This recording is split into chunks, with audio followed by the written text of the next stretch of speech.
Yellow देशे बनिन छलमल्ल यागु अभियान अन्तर्गत यलो महानगरपालिका नगरिया थासे स्मार्ट मततया वया चंगुदु यलो महानगरपालिका तिथि चरण अन्तर्गत आतक खुसा वन्हे गुगु थासे स्मार्ट मतते ठुंकुकुदु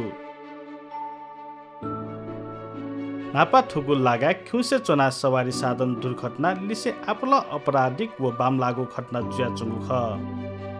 तर थते स्मार्ट मत तसेली ठुगु लागा सवारी साधन दुर्घटना पा जुगु दुसा लजवा तेत न्यासी जुइत तस्क अपुगु ख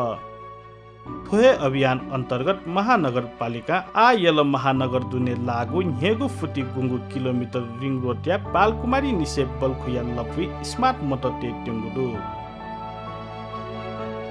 मंगलबार स्मार्ट मोटर तहत सरकार वाला निकाय यल महानगरपालिका विद्युत प्राधिकरण सडक विभाग दथुई त्रिपक्षीय सम्झौतापति लाची तेगु ज्याजुगुदु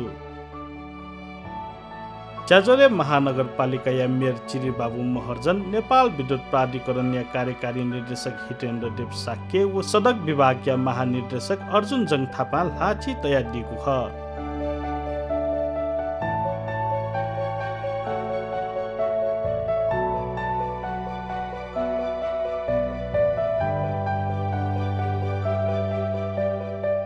अब यो बढ्यो ललितपुर महानगरपालिकाको स्मार्ट सडक स्मार्ट स्ट्रिट लाइट सन्दर्भको तेस्रो प्रोजेक्ट पहिलो प्रोजेक्ट 669 वटा सडकपति हामीले राखिसक्यौँ दोस्रो टेन्डर भइसकेको छ यो अघि उल्लेख गरे जस्तै हाम्रो बाहिरी हिजोका गाउँपालिकाहरूमा त्यहाँबाट सुरु गरेर हामी सहरतिर आउँछौँ दोस्रो र तेस्रो चाहिँ अहिले यो सडक यो चाहिँ मतलब रिङ रोडको लगभग 7.9 किलोमिटर ललितपुर खण्डमा चाहिँ हामी यो स्मार्ट स्ट्रिट लाइटको जडान गर्नको लागि चाहिँ हामी पहल गठन गर्छौँ अब यो चाहिँ अहिले निकै प्रारम्भिक चरणमा छ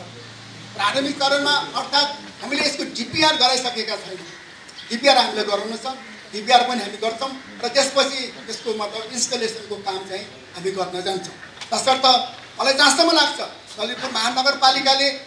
स्मार्ट सहर स्मार्ट सिटी बन्नको निमित्त गरिएको धेरै प्रयासहरूमध्ये यो चाहिँ ज्यादै महत्त्वपूर्ण प्रयास हो र यो प्रयासमा चाहिँ हामी तिनै थरी विद्युत प्राधिकरण सडक विभाग महानगरपालिका हातेमालो गरेर हामी अगाडि बढ्न गइरहेका छौँ तसर्थ यो प्रोजेक्ट चाहिँ भव्यताका साथ सफल हुन्छ ज्याजोले महानगरपालिका या उपप्रमुख किता सत्याल प्राधिकरण या कार्यकारी निर्देशक साक्य सडक विभाग या महानिर्देशक थापा स्मार्ट मत या आवश्यकता व उपयुक्तता या बारे थथगु खतया दिएको छ यो स्मार्ट स्ट्रिट लाइट अहिलेको नयाँ अवधारणा हो स्ट्रिट लाइट भन्दा दुई प्रकारले एउटा energy efficient light emitting light प्रयोग गर्न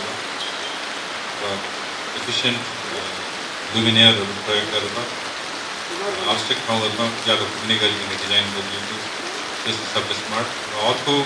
आवश्यक पर्दाखेरि अन हुने र अनावश्यक पर्दाखेरि अफ हुने गरिकन एनर्जी एफिसियन्ट त्यस्तो सबै पनि स्मार्ट र यसलाई कन्ट्रोल गर्न सक्ने कम्युनिकेसनबाट कन्ट्रोल गर्न सक्ने यस्तो खालको स्मार्ट स्ट्रिट लाइट हो यो स्मार्ट स्ट्रिट लाइट यो अहिले जुन रिङ रोडमा अहिले हामीले राख्ने भनेर योभन्दा पनि महानगरपालिकाको मेन कार्यक्रम त्यसमा अहिले भइरहेको छ त्यसबाट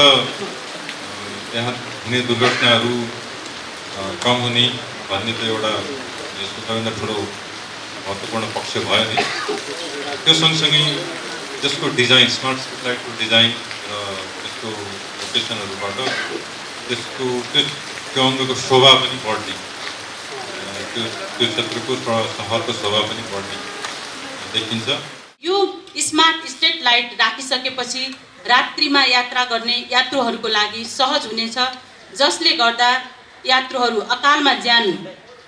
गुमाउनु पर्ने छैन भन्ने कुरा चाहिँ यो होला जस्तो महसुस गरिरहेका छौँ र अब हामीले आज जुन यो एमओयू कार्यक्रम छ यो एमओयू कार्यक्रमले ललितपुर महानगर क्षेत्रको जुन सेक्सन छ त्यो सेक्सनलाई एकदमै रात्रिमा पनि घाम लागे जस्तै गरेर देखिने हुनेछ जसले गर्दा ललितपुर महानगरवासी मात्र होइन नेपालीहरूको त्यहाँ अकालमा मृत्यु भइरहेको छ आज हामीले देखिरहेका छौँ प्रत्येक महिना 19 जनाको मृत्यु भइरहेको छ ललितपुर सेक्सनमा मात्र एक्सिडेन्ट भइरहेछ र मृत्यु हुने चाहिँ हरेक महिना 19 जना जस्तो भइरहेछ अहिले हामीले देखिरहेका छौँ। त्यो कुरालाई मध्यनजर गरेर ललितपुर महानगरपालिकाले एक्सिडेन्टलाई कन्ट्रोल गर्न सकिन्छ, जति मृत्युदर भइरहेछ त्यसलाई न्यूनीकरण गर्न सकिन्छ भनेर हामीले सरसल्लाह गर्यौँ। रिङ रोडिया थोल्ने स्मार्ट मोटर तेत प्रारम्भिक लागत झिन्हेगु करोड सुई खुङ्गु लक्तुइगु अनुमान याना तगुदु कुल लागत या खुइगु प्रतिशत थिबा महानगरपालिका तैगु जुगु दुसा नेपाल विद्युत प्राधिकरण पिगु प्रतिशत थिबा तैगु जुगुदु थते महानगरपालिका तैगु खुइगु प्रतिशत मध्ये सुंगु करोड तक थासा सडक विभाग तैगु जुगुदु चीन सरकार या आर्थिक अनुदान निर्माण यागु थुगु लफी मा कथ भौतिक पूर्वाधार त पाछि मजुगुली थन यको सडक दुर्घटना जुया चंगु खसा थुकी या त वा चाका यल महानगरपालिका ता इ निसे दुर्घटना पा यागु कुत याना वया चंगुदु